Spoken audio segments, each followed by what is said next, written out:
Bom, amigos, cá estamos para a nossa 11ª aula,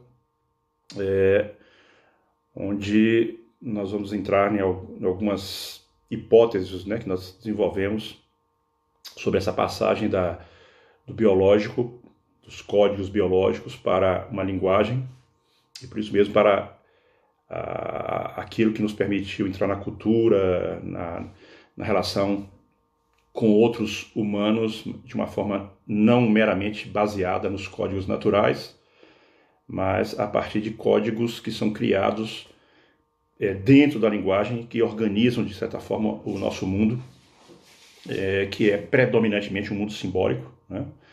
Então, de que forma esse salto pode ter acontecido? Naturalmente, nós temos apenas hipóteses, nós não temos como testar essas hipóteses. Dentro do desenvolvimento dessas hipóteses, nós vamos tentar colocá-las de uma forma que sejam possivelmente testáveis no futuro, né? Dentro daqueles princípios da refutabilidade de Karl Popper, muito embora nós não concordemos que a ciência necessariamente tenha que se submeter a aqueles pressupostos, mas é interessante quando eles são possíveis, né? Então, poder ser colocada com pressupostos, com afirmações testáveis e potencialmente refutáveis. Muito bem. Fazendo uma pequena retrospectiva para nós entendermos até onde nós chegamos, né?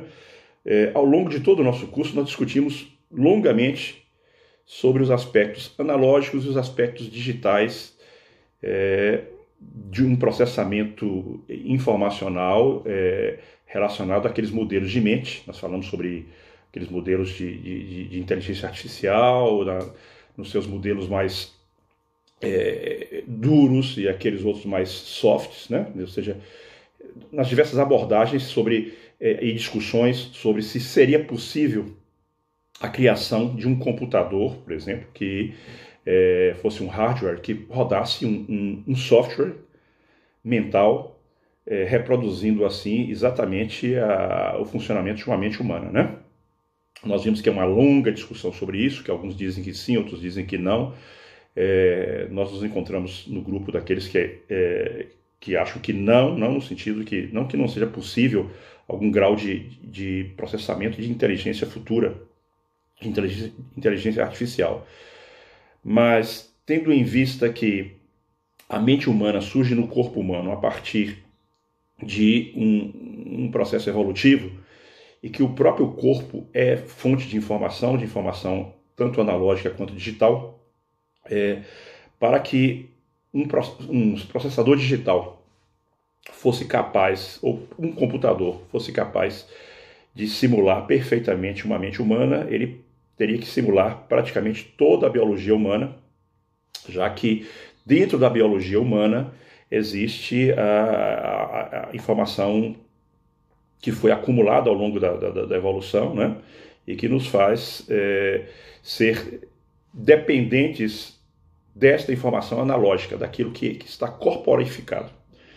Essa é uma longa discussão e não é esse o ponto principal do nosso momento atual, né? Da evolução do nosso curso. É importante para nós entendermos onde nós estamos, mas nós vamos desenvolver algumas coisas um pouquinho diferentes em relação a isso.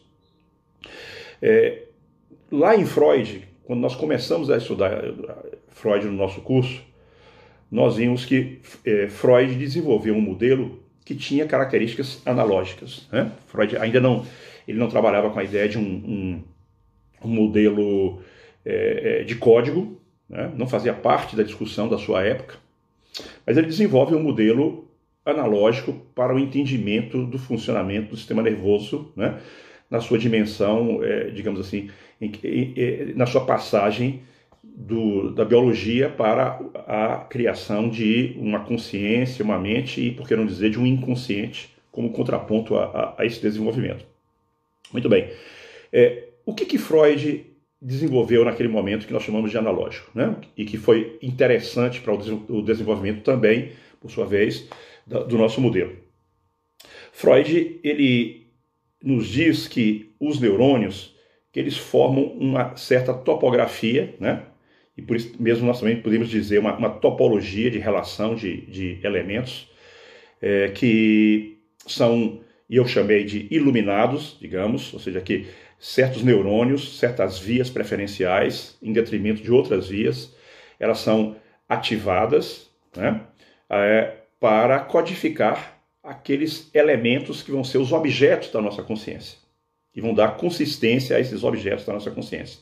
Então seria uma representação analógica no cérebro daquilo que seria a percepção do mundo externo e do mundo interno, né? Nós vemos com aqueles 3 tipos de neurônios que vão codificar esses elementos, dando-os consistência e por isso mesmo uma identificação para esses elementos externos e internos, e que quando essas vias estivessem preenchidas novamente, nós teríamos de novo essa percepção.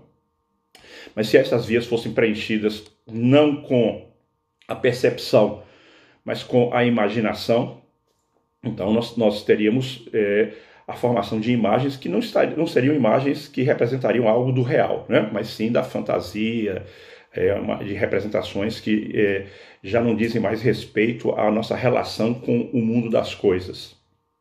Então, esse aspecto analógico é porque toda essa representação e essa consistência se daria através dos elementos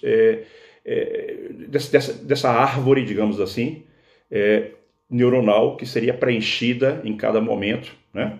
E o próprio Freud diz que isso não era algo estático, que era algo dinâmico. Então, essa dimensão de preenchimento de certas vias, elas são dinâmicas e essa, vamos chamar, entre aspas, essa energia que é passada por esses neurônios, elas vão sendo transferidas para outros neurônios, para outros modelos, outros modelos analógicos, e que por isso mesmo nós teríamos, então, uma dimensão dinâmica, né, desse processo. Nós vimos que, se isso provavelmente é verdade, né, e concordamos que isso provavelmente é verdade, que isso é verdade, ou seja, na verdade, toda a percepção que nós temos uma representação topográfica dessa percepção, mas nós vimos também que faz-se necessário para que esse processamento se dê no tempo e se dê de forma simbólica, né, que algum outro código seja estabelecido. E nós, com a descoberta dos neurônios, do funcionamento neuronal, né, dos disparos neuronais, aqueles mecanismos de tudo ou nada nas sinapses, nós encontramos um código que ele é congruente, digamos, com esse modelo de uma passagem do tempo, a partir do modelo analógico, né, a evolução desse modelo no tempo, que poderia, então, explicar uma codificação dinâmica e temporal, explicando, inclusive, a dinâmica do movimento, digamos assim, dessas representações, né, da plasticidade, melhor dizendo, dessas representações.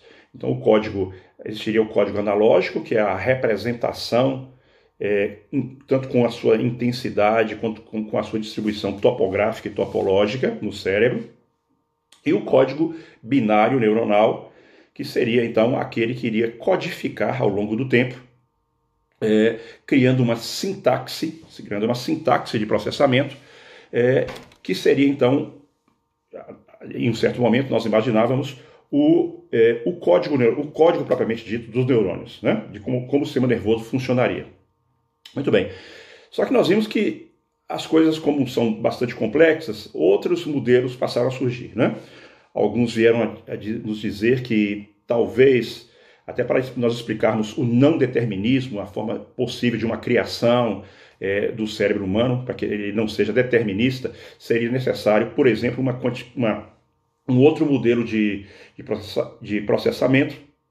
Nós vimos os modelos quânticos, né, de processamento neuronal, segundo Francis Crick, por exemplo, que isso se daria nos microtúbulos, né? Então, já não seria mais simplesmente um código que se daria nas sinapses, no tudo ou nada da passagem do sinal nas sinapses, mas que haveria também um processamento quântico dentro dos microtúbulos, que teriam características que permitiriam isso, e que aquilo que é o novo poderia surgir a partir daí, e não simplesmente o determinístico a partir de uma sintaxe que vai determinando os elementos posteriores, né?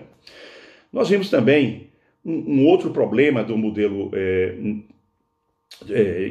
informacional, modelo dicotômico de sim e de não, e de 0 ou 1 das sinapses, que seria a capacidade de se formar algum tipo de sentido em cada um dos elementos do código, né? Aquilo que nós vamos chamar de semântica. Então, por exemplo, o modelo informático utilizado do tudo ou nada, que vem da computação moderna, ele diz respeito sempre a uma associação de elementos, né? Por exemplo, 0 ou 1, ao longo do tempo, fazendo pontuações, determinando sequências que vão formar o código e que são sempre associados de uma maneira sintáxica. Nós vimos as discussões que foram capitaneadas pelo John Searle sobre a impossibilidade que esse modelo tem de gerar, de sair da sintaxe e gerar semântica, gerar sentido, né? Vocês lembram que Searle dizia que quando ele fala em inglês, ele sabe o sentido de cada uma das palavras que ele fala, né? Então, se nós pegarmos dentro da linguística estrutural, a gente vai dizer que cada um dos significantes, quando eles são utilizados, quando eles são presentificados, né, eles vêm com uma semântica, um sentido que vai ser, então, colocado em movimento dentro da sintaxe, e por isso mesmo nós teríamos a capacidade do entendimento do que está sendo dito e, sobretudo, a percepção de que nós dizemos algo em primeira pessoa, né? Então, se eu digo algo sabendo sobre o que digo, essa reverberação sobre o mim mesmo cria uma consciência que não é simplesmente a consciência do objeto que está sendo representado, mas que é uma consciência de si, uma consciência, no caso, uma consciência de mim mesmo, da minha própria existência, né? Então, essa reverberação permite, então, a criação daquilo que nós denominamos de semântica e de consciência de si, de saber de onde se pensa, quem pensa, né? Que eu penso. Muito bem. Então, para John Searle, o modelo esse modelo que nós falávamos da computação, né? A computação de von Neumann, a computação desenvolvida por Turing, esse modelo ele seria incapaz de gerar uma consciência, porque ele é um modelo meramente sintáxico, né? Então, como é que nós saímos desse impasse, né? Nós teríamos, então, um processamento que é somente um processamento sintáxico, é possível gerar semântica a partir da sintaxe. Na verdade, nós não sabemos, nós não estamos completamente cegos e não sabemos de que forma é feito esse processamento. Seria esse processamento um processamento quântico, né? A consistência desses processamentos, né? Ele se daria de que forma?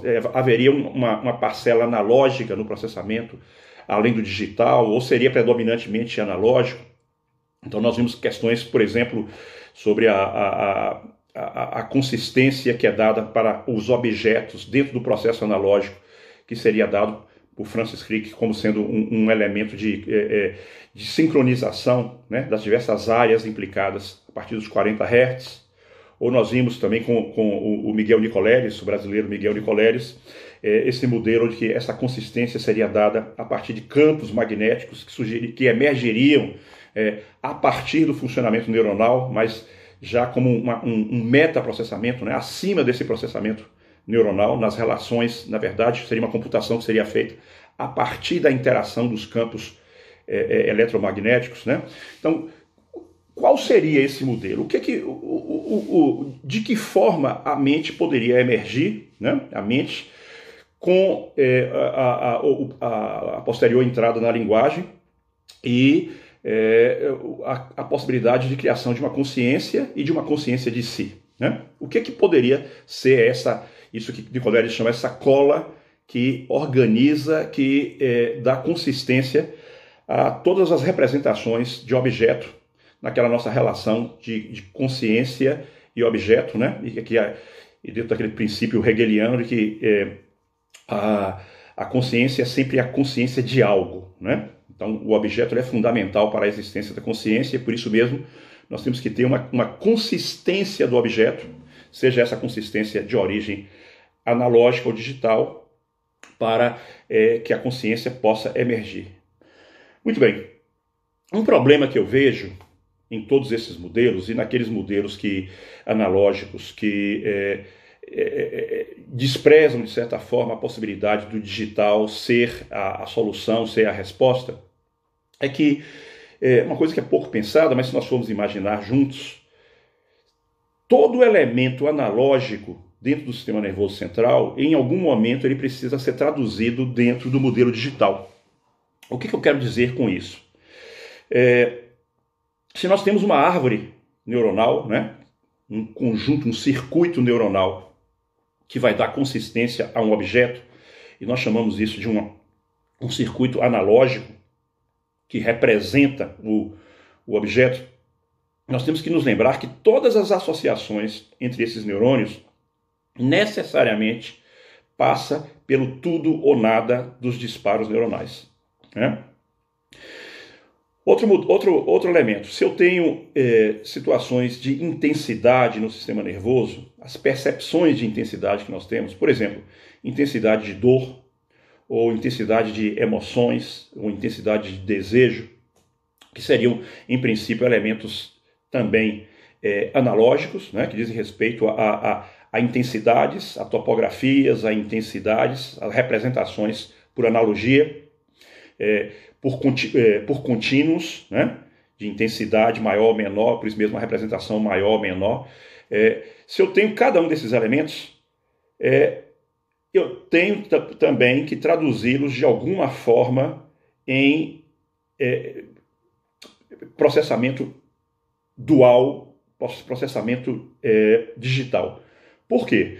Se, por exemplo, se eu sou estimulado em um dos meus membros com um estímulo doloroso e essa dor aumenta ou diminui, ainda assim os neurônios que vão conduzir aquela impressão de dor para o meu tálamo e depois para o meu córtex, eles vão disparar com tudo ou nada, da mesma forma. Então, no momento que a informação passa pela sinapse, a sinapse não transmite intensidade. Por isso mesmo, a sinapse nunca é analógica. Ela trabalha com a ideia de limiar, né? Então, se uma certa intensidade alcança um certo limiar eletroquímico, né, de diferença de voltagem, aquela informação passa ou não passa. Então, não existe intensidade. Existe limiar e existe frequência.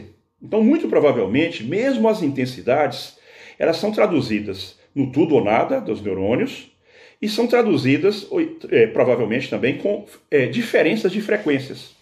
E que aí, então, haveria centros cerebrais, regiões cerebrais, que traduziriam as intensidades, na verdade, ou melhor dizendo, que traduziriam tudo ou nada e as frequências desses disparos em uma espécie de qualidade de intensidade, ok? Intensidades maiores ou menores. Exemplo é o tálamo, como eu disse, o tálamo no controle da dor, né? Ou, por exemplo, a amígdala no controle das emoções, né? Controle do medo, ou a ínsula no controle do nojo. Então, seriam áreas especializadas que captariam aquelas informações digitais, transformando-as em informações, traduzindo-as numa espécie de uma ilusão do intenso, do mais ou menos intenso, dando qualidade a esses processamentos. Okay? Então, o processamento digital, ao meu ver, mesmo que exista nos neurônios, no interior dos neurônios, outras formas de computação, e provavelmente existem, né? Por exemplo, a computação quântica, mesmo que isso exista, todo tipo de computação no interior do neurônio, para a comunicação com outros neurônios, terá que necessariamente passar pelo código digital, porque, independentemente do que ocorra dentro do neurônio, ou do que ocorra no campo eletromagnético relacionado ao conjunto dos neurônios, aquele campo neuronal, né, que vai gerar um campo eletromagnético, nós sempre teremos, na verdade, a necessidade de passar a informação de um neurônio ao outro sob forma digital.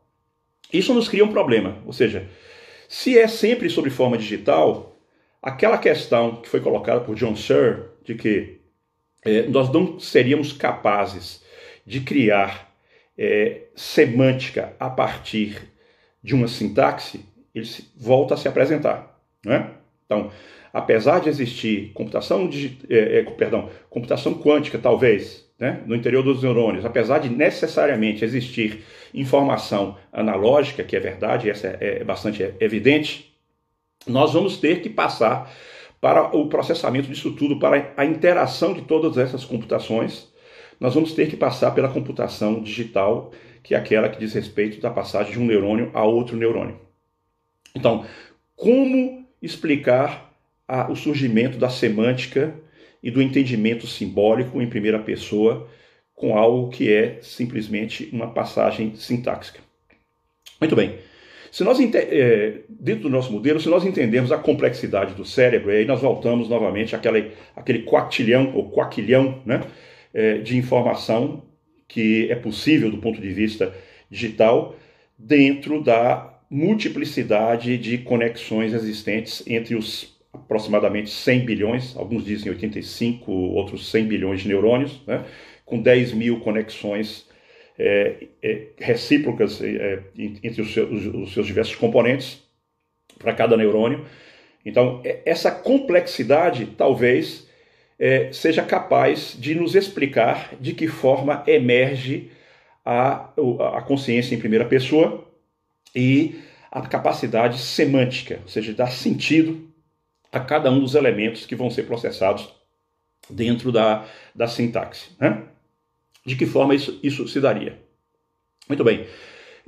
Eu peço a vocês para entender e prestar atenção num certo paralelismo de outras situações do mundo natural em que a consistência, a aparente consistência, é dada pelo grau de recorte, de amplificação que nós fazemos do fenômeno. Por exemplo, se nós pegarmos um átomo, né, nós vamos descobrir que um átomo, na verdade, é composto por um grande nada, né, com alguns pequenos elementos. Então, os prótons e os nêutrons no seu núcleo, uma enorme, um enorme vazio no seu entorno, com alguns elementos distantes, que são os elétrons, né? Quando nós fazemos a representação num pequeno desenho, parece tudo muito, muito próximo, mas, na verdade, nós sabemos que as distâncias são abissais entre esses diversos elétrons que gravitam em torno do núcleo do átomo. Esses átomos associados a outros átomos vão formar moléculas que, por sua vez, vão dar consistência aos diversos elementos, né? Se nós pegarmos, por exemplo, a água, nós imaginarmos o que é a água, né, com as suas características de aquosidade, por exemplo, nós vamos ver que aquelas são características emergentes, e a quantidade de água que nós vemos, se nós formos entrar no microcosmo de uma água, né, nós vamos ver aquelas moléculas de hidrogênio, os átomos de hidrogênio e os átomos de oxigênio, que são formados predominantemente de vazio, né, e forças de cargas, mas que são pequenos núcleos com enormes vazios de relação de elétrons gravitando em torno desses núcleos. Só que quando nós olhamos, e que isso vai sendo reduzido, e nós olhamos o macro, nós vemos que existe uma consistência para a água, e assim como qualquer outra substância, né? Se nós pegarmos o ouro, nós vamos observar o mesmo fenômeno, né? Que parece algo duro, consistente, mas que se você entrar dentro dos átomos ali presentes, você vai encontrar o mesmo vazio. Muito bem. Isso é uma característica da natureza, em que tudo ganha consistência, que é uma espécie de uma consistência imaginária. É a forma como as nossas representações dizem assim, isso aqui, esse recorte é ouro, porque uma série de forças estão em interação com determinadas características dentro desses seus átomos, que, se vistos muito de perto, né, são cheios de vazio, se vistos de distante, ganham uma consistência de dureza, de algo bastante concreto. Né? Tudo na natureza funciona mais ou menos assim. Mas também os processos informacionais. Então, para nós imaginarmos a formação de um eu, que necessariamente passa por processos de informação, né, de processamentos de informações sintáxicos, no nosso caso. Então, esses processamentos de neurônios em disparo, né, eles são necessários para a formação de algo maior que vai emergir, que é a nossa linguagem, e que nos dá consistência, que cria narrativa sobre o mundo e sobre nós mesmos. Né? Então, uma linguagem que cria narrativa sobre o mundo, sobre nós mesmos, e ancorados em algo que é o nosso corpo. Por isso mesmo, a consciência de si, ela demanda um corpo. Daí a dificuldade de nós imaginarmos, por exemplo, um software, né, que iria rodar o cérebro, a capacidade cerebral de um ser humano, para fazer emergir uma mente humana em uma outra plataforma que não fosse a biológica, o que seria impossível, porque depende da existência de algo que é humano, que é a ancoragem em um corpo com características biológicas, que é um corpo humano, para que a emergência desse processamento seja também humano. Então seria um contrassenso nós imaginarmos que nós iríamos rodar a informação de um ser humano fora do ser humano, né? Fora em uma máquina. Porque o próprio corpo é parte, digamos assim, tanto do hardware quanto do software de produção, se nós quisermos utilizar essas expressões. Mas voltando à questão da semântica, né? Como é que esse processamento sintáxico, né, permanente, que os robôs atuais fazem, né, cegamente, já que eles fazem, mas não sabem quem são robôs, nem sabem que são eles que fazem, como é que isso se dá no humano para que se emerja um ponto imaginário que nós devemos denominar de self ou de eu, né? O que dá essa consistência? Então, se nós pensarmos no processo sintáxico e o repetirmos nos bilhões de neurônios, nós vamos imaginar algumas possibilidades. Uma delas é que cada processo sintáxico ele pode ser processado, por sua vez, em espelho por outros processos sintáxicos paralelos. Então, para cada processo, por exemplo, para cada consistência de um objeto, eu posso ter um outro processamento que é um processamento sobre aquele processamento anterior, que por sua vez vai ser processado por processamentos outros. Nós vamos chamar isso de processamentos em espelho. Não confundir isso com a questão de neurônios de espelho, né, do Rizzolatti, que foi descoberto pelo cientista italiano Rizzolatti, que é uma coisa bastante interessante, mas não é disso que nós estamos falando. Né? Não são os neurônios de espelhos, mas são os processamentos em espelho. Ou seja, cada processamento digital dentro do cérebro, aquele processamento que vai associar sintaxicamente cada um dos seus elementos, né? Ele, por sua vez, já vai se transformar num outro componente de um processamento superior, que o incorpora com outros elementos. Então, são processamentos de processamentos. Né? São processos de von Neumann, aquele processo da forma como é feita o processamento digital, que fazem uma espécie de von Neumann, de von Neumann, de von Neumann. Ou seja, nós vamos tendo processamentos de processamentos em espelho, à exaustão, de tal forma que algo vai ganhando consistência, uma consistência imaginária, a partir de algo que, visto com a lupa, não tem consistência. Você se lembra, por exemplo, que cada elemento binário do sim ou do não tem inteligência alguma, né? Eu dizia para vocês. Mas que a multiplicidade desses elementos ganham consistência com a formação do código. Então esse código vai ser capaz de dar consistência a objetos. Esse código que deu consistência a objetos, por sua vez, vai ser codificado e recodificado dentro daquele modelo que eu dizia para vocês como uma metáfora de um crochê. Imagine um crochê que ele é feito em torno de um nada, né? E que vai sendo com círculos concêntricos, com os desenhos diversos. Quando você vê o elemento composto, né?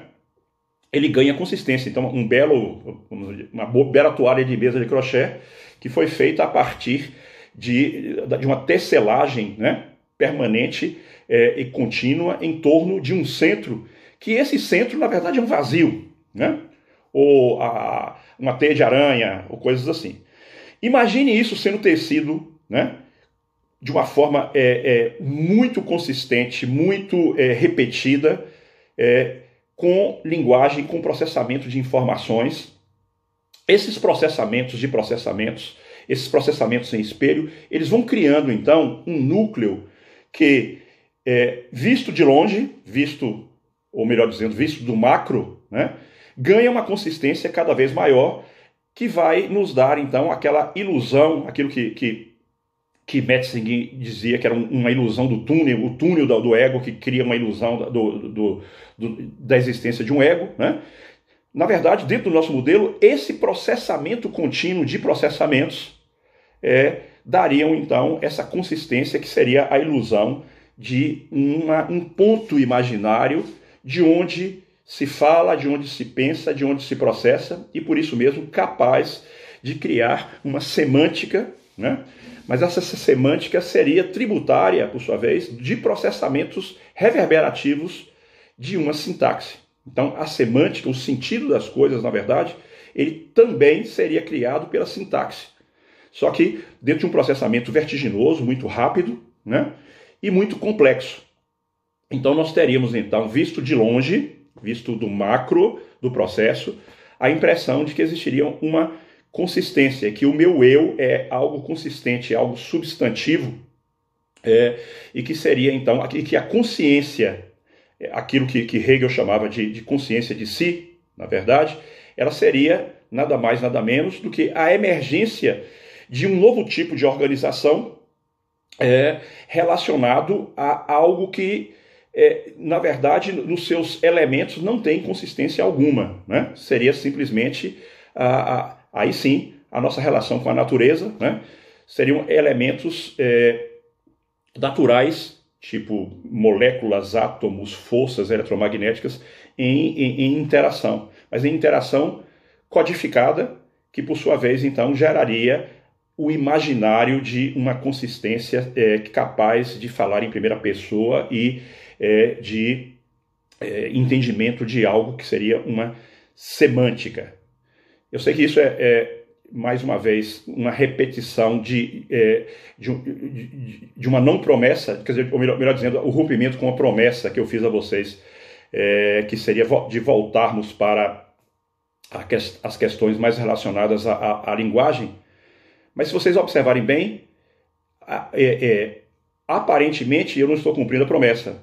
Mas na realidade, sim, eu estou cumprindo a promessa, porque é a partir dessa consistência imaginária, desse eu, que nós podemos então criar aquilo que eu chamei de aqueles ganchos naturais para navegarmos nos trilhos de algo que, a partir dessa consistência, nós criamos, que é a linguagem. E na próxima aula eu vou explicar para vocês, dentro desse nosso modelo, de que forma a biologia e o código cego passa finalmente para a linguagem recursiva, que nos torna humanos e que nos torna capazes de não apenas termos uma consciência de si, né, mas que, a partir da entrada na linguagem, possamos nos tornar também sujeitos de algo que já não é mais simplesmente da consciência, mas sujeitos do inconsciente. E então nós marcaremos um retorno à boa e velha psicanálise. Ok? Grande abraço para vocês. Não sei se no sábado nós teremos tempo para discutir as duas aulas ao mesmo tempo, né? Creio que sim, para então passarmos para a nossa rotina anterior, que é de uma aula e uma discussão a cada semana. Ok? Grande abraço.